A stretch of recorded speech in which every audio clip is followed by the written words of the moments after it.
Neste momento alto da história, orgulhamo-nos de pertencer a um povo que não se abate, que sabe afastar o medo e não aceita acolher o ódio. A nação inteira comunga deste ato de esperança.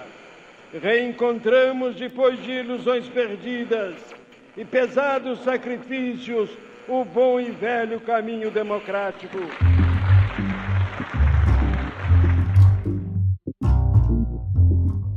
Política é um tema que divide opiniões, desperta paixões e suscita utopias.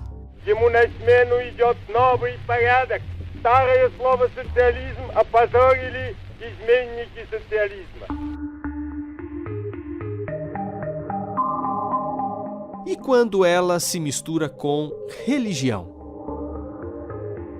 O senso comum coloca tanto a política quanto a religião na categoria dos tópicos que a gente não deveria discutir. Talvez por isso ainda haja tantos tabus em relação à pauta. Mas isso não significa que devemos evitá-la, por mais sensível que ela seja. E um livro que está sendo lançado pela CPB mostra que é possível falar de política e religião com equilíbrio e profundidade.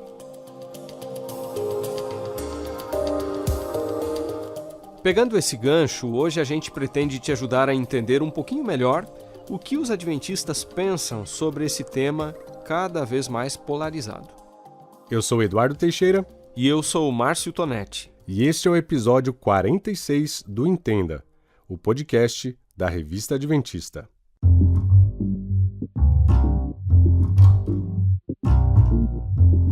A polarização é um fenômeno que se fortaleceu nos últimos anos.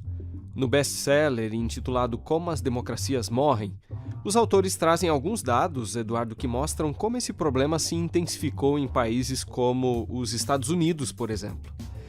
Só para a gente ter uma ideia, na década de 1960, 4% dos democratas e 5% dos republicanos ficariam descontentes se seu filho ou filha se casasse com alguém que se identificasse com o outro partido. Em 2010, os números indicaram que 33% dos democratas e 49% dos republicanos ficariam infelizes, entre aspas, com um casamento assim. Já em 2016, um levantamento da Fundação Pew mostrou que 49% dos republicanos e 55% dos democratas tinham medo do outro partido. Olha só, Tonetti, a realidade brasileira não é muito diferente, porque de acordo com uma pesquisa divulgada pelo Instituto Locomotiva, em abril, 8 em cada 10 brasileiros acham que o país está muito dividido sobre política, e 7 em cada 10 não conseguem dialogar bem com pessoas que têm opiniões políticas contrárias. E tudo indica, Eduardo, que além de ser um fenômeno global, a polarização foi agravada pela pandemia. Aliás, outro estudo feito no ano passado pelo Pew Research Center em 17 países, com base em mais de 18 mil entrevistas, mostrou que 61% das pessoas pesquisadas acreditavam estar mais divididas por diferenças de pensamento.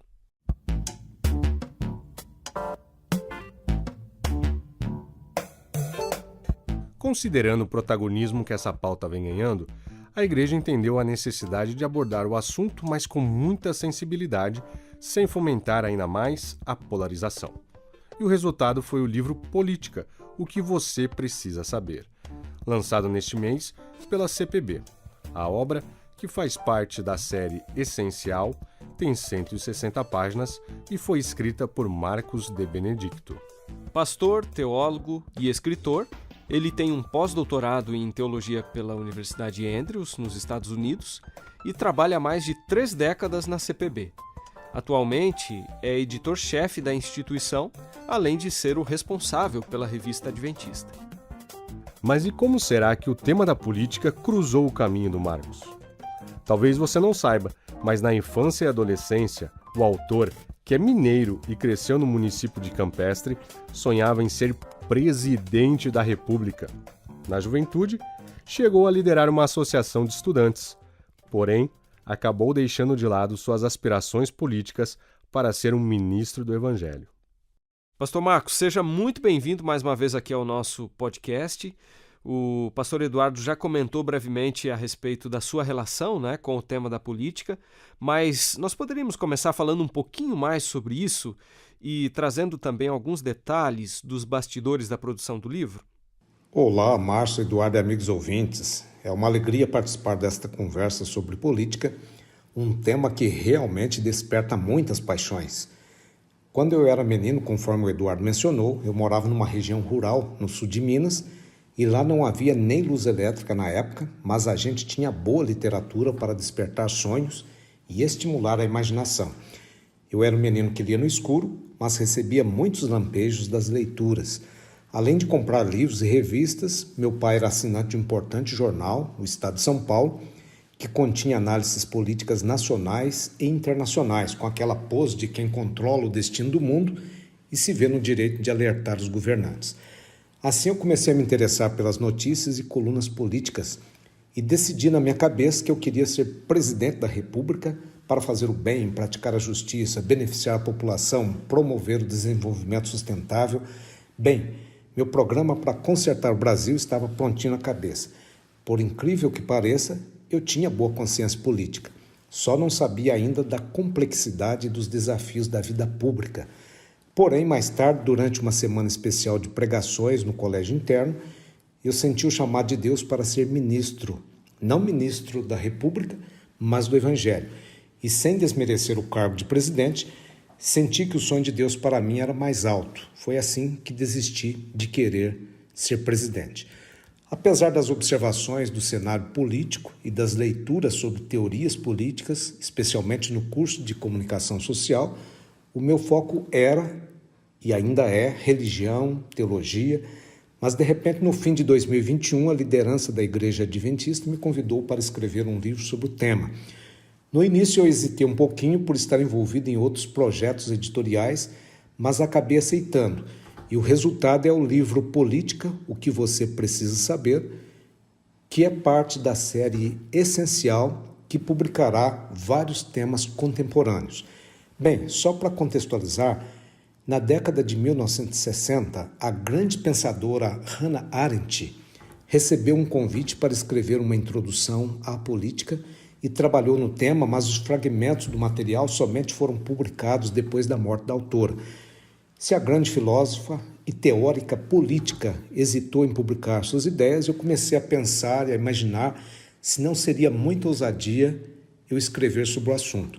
No entanto, o grupo que avaliou o material apreciou bastante o conteúdo e eu espero que a obra seja útil neste momento marcado por tanta polarização.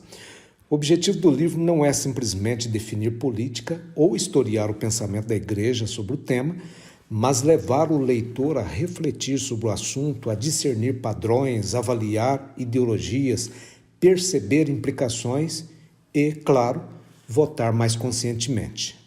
Desde os seus primórdios, o Adventismo tem defendido a separação entre Igreja e Estado. Alonzo T. Jones, por exemplo, que teve uma forte atuação na esfera pública, era um defensor da liberdade religiosa, tendo inclusive discursado em favor dessa bandeira no Congresso americano em 1888. Mas o que exatamente os pioneiros da denominação pensavam sobre a política em geral e como era o envolvimento com essas questões? A Igreja Adventista surgiu num contexto de forte polarização política nos Estados Unidos no século XIX e desde o início estabeleceu a sua visão com base em 4 pilares: a legitimidade dos governos, a separação entre Igreja e Estado, a defesa da liberdade religiosa e uma posição apartidária. Durante a terceira Assembleia Mundial da denominação, que ocorreu em maio de 1865, a liderança acabou tomando alguns votos relacionados com a política. Um deles era o reconhecimento da legitimidade do ato de votar. O texto dizia que, quando exercido em favor da justiça, da humanidade e do direito, o voto em si não tem nada de errado e ele pode ser altamente apropriado. Mais tarde, a Igreja estabeleceu que o membro individualmente ele tem o direito de se envolver com a política, porém a Igreja como povo não deve se envolver com questões políticas. Mas para o final do século XIX, algumas questões políticas que surgiram ali nos Estados Unidos forçaram a Igreja a se posicionar mais fortemente a favor da separação entre Igreja e Estado. Havia, por exemplo, uma defesa da união feminina da temperança cristã, de uma espécie de teocracia em que Jesus reinaria na esfera política. Havia também projetos de lei relacionados com a observância do domingo como um dia de adoração. E foi nesse contexto, então, que Alonzo T. Jones acabou fazendo uma defesa brilhante perante o Senado norte-americano, no dia 13 de dezembro de 1888, da separação entre Igreja e Estado. Ele defendeu uma distinção entre o que pertence a Deus e o que pertence ao governo civil. Para Jones, o reino de Cristo não é deste mundo, conforme diz João 18:36. E foi a partir então de vários fatos que a Igreja acabou estabelecendo a sua linha política, que permanece ainda hoje.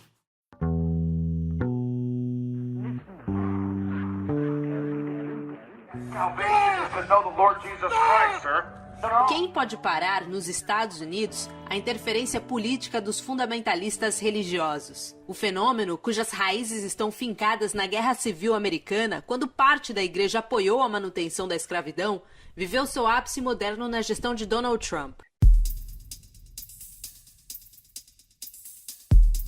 Conversando com alguns integrantes da bancada evangélica, eles ressaltam que uma das predisposições para um pastor evangélico é a honestidade. Então, a partir do momento que você tem suspeitas sobre um pastor evangélico, você coloca todos os pastores evangélicos em suspensão.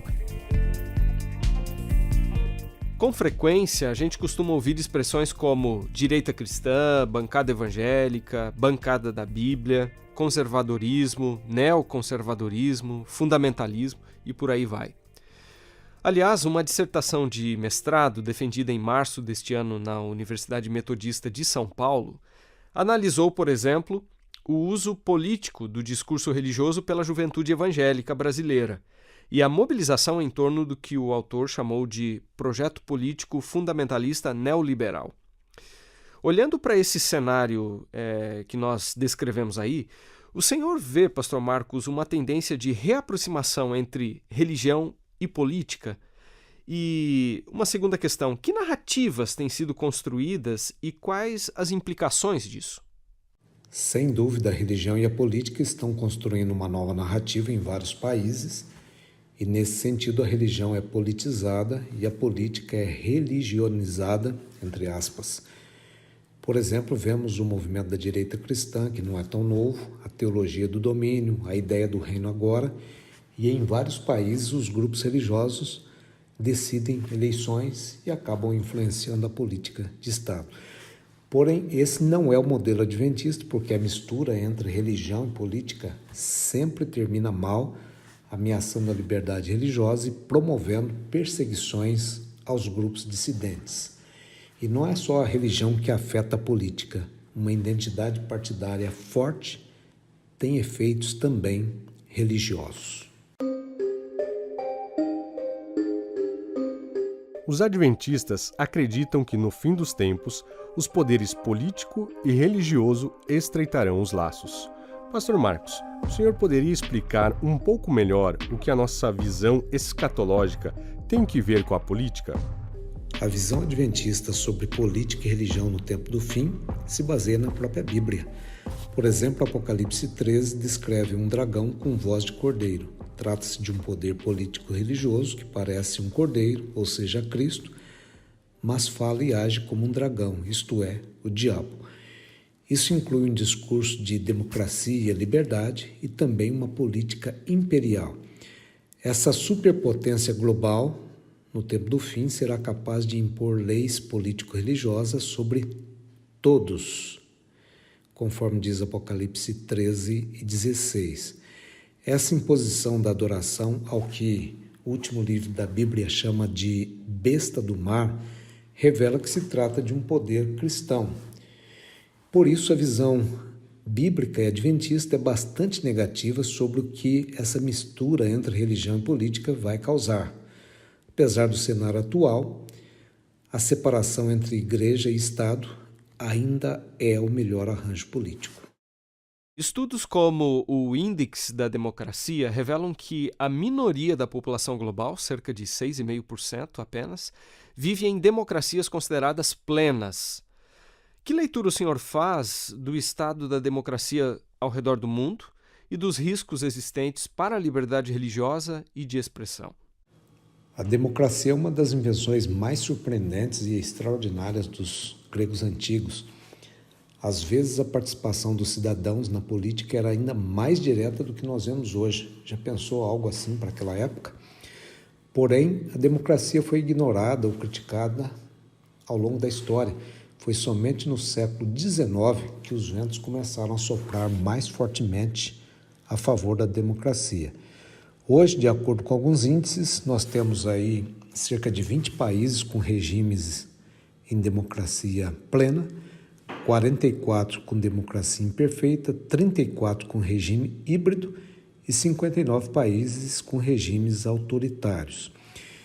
Entre os desafios para a democracia no momento, a gente poderia mencionar o nacionalismo extremado, o populismo, o autoritarismo, a baixa qualificação da liderança política, a má gestão governamental, a corrupção, o questionamento das instituições, a não adesão aos textos constitucionais, a rápida transformação tecnológica, a mediatização da política, a propaganda como campo de batalha, os riscos na área de segurança digital, as mentiras dos candidatos e políticos, a polarização excessiva, o extremismo, o terrorismo, a desigualdade econômica, a violação dos direitos humanos, a inquietação social, as ondas migratórias, a xenofobia, a mudança climática, a destruição ambiental, o racismo, as transformações culturais, as demandas não convencionais, são muitas coisas que ameaçam a democracia plena. E nós temos, obviamente, a questão da liberdade religiosa. Eu diria que se a democracia for ameaçada, a liberdade religiosa será a primeira a morrer.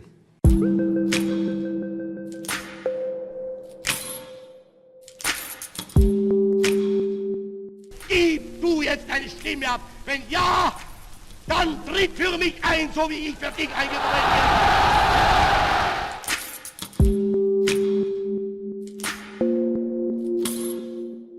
Quando falamos de contextos históricos como o da Alemanha nazista, um tema que costuma vir à tona é a forma como as igrejas em geral reagiram aos regimes totalitários. Bom, que fatores precisamos levar em conta ao nos deparar com atitudes lamentáveis do passado? E, pastor, como não cair no anacronismo nem na generalização? A igreja precisa de muita sabedoria para discernir o caráter dos regimes políticos, especialmente os regimes totalitários, sejam de direita ou de esquerda. Infelizmente, no caso do nazismo, poucos teólogos e líderes religiosos discerniram o caráter do regime e o seu dever de fazer algo institucionalmente, mas alguns perceberam. Karl Barth, por exemplo, que foi um dos maiores teólogos do século XX, ao lado de outros, liderou a chamada Igreja Confessante na Alemanha, que foi um movimento de resistência à política de Adolf Hitler.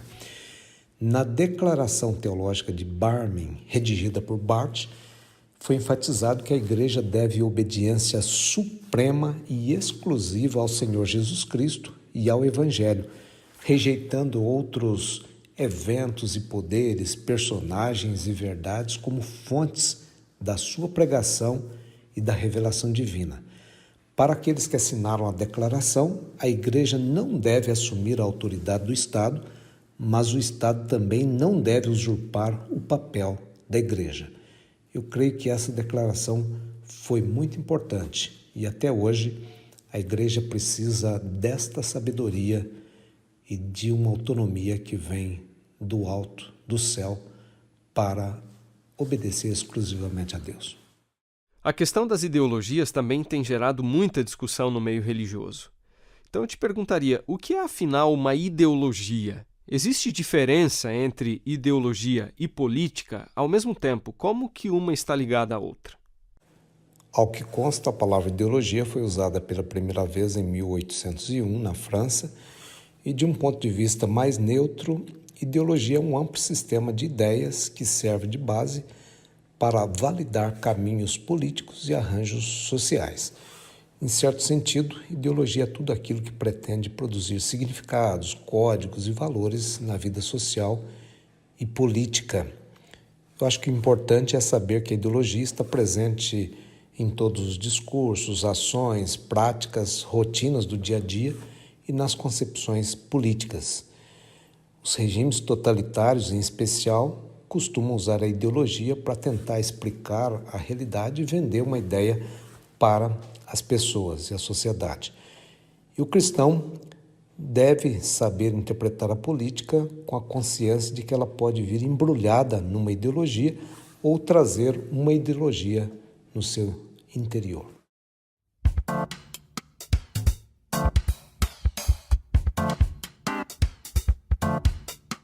Embora corporativamente a Igreja Adventista não promova candidatos nem se filie a legendas partidárias, há membros da denominação que seguiram ou pretendem ingressar na carreira política. Pastor Marcos, é possível ser adventista e ser político? Qual é a posição oficial da Igreja sobre isso? É possível ser adventista e ser político, mas não como representante da Igreja. Em 2017, a sede sul-americana da Igreja Adventista elaborou um documento que foi revisado em 2020, intitulado Os Adventistas e a Política. Esse documento estabelece, por exemplo, que os membros que se candidatarem a cargos públicos eletivos deixem as suas funções na igreja local durante o período da campanha. Já os pastores e outros funcionários que decidirem lançar a sua candidatura devem deixar também o seu vínculo de trabalho com a organização. Portanto, os parâmetros são muito bem definidos e são muito lógicos e coerentes. Todo adventista deveria conhecer esse documento que está disponível na internet e no livro eu incluo também os pontos principais do documento.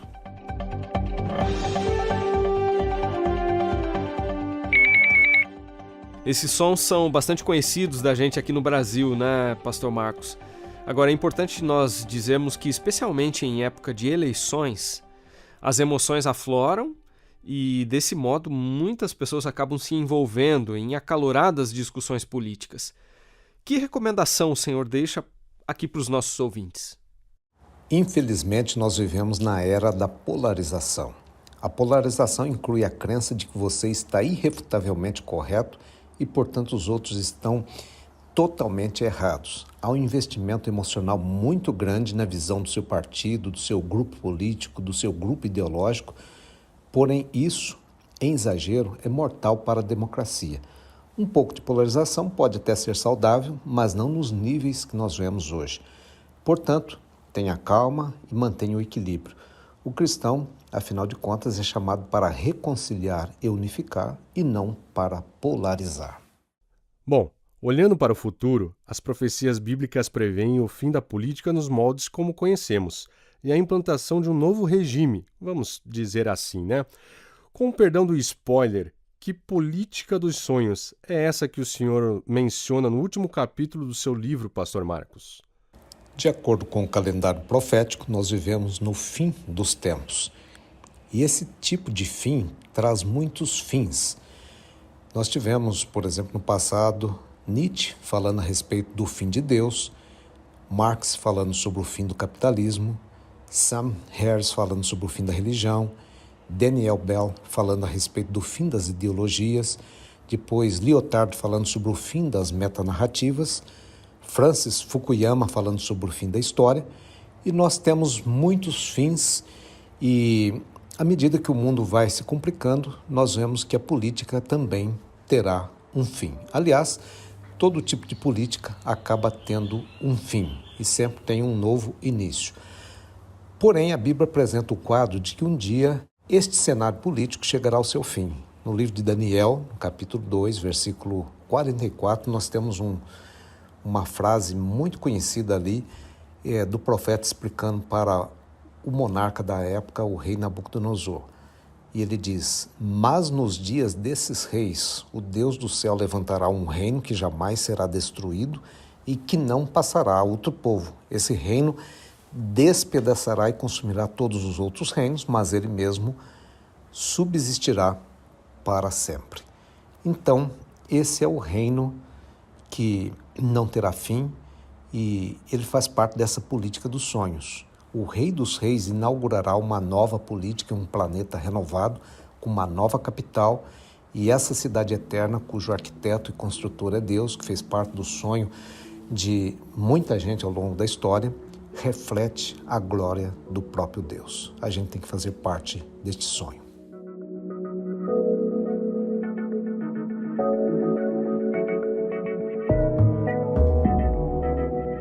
E aí, Eduardo, qual que seria então o ideal? Religião acima da política, religião como política, religião na política, uma religião mais política, religião fora da política, religião não política ou religião abaixo da política? Bom, Tonetti, essa questão foi levantada pelo próprio pastor Marcos em uma palestra recente que ele fez no NASP Campus Engenheiro Coelho. E a gente deixa a mesma pergunta para você, ouvinte, refletir e tirar suas conclusões.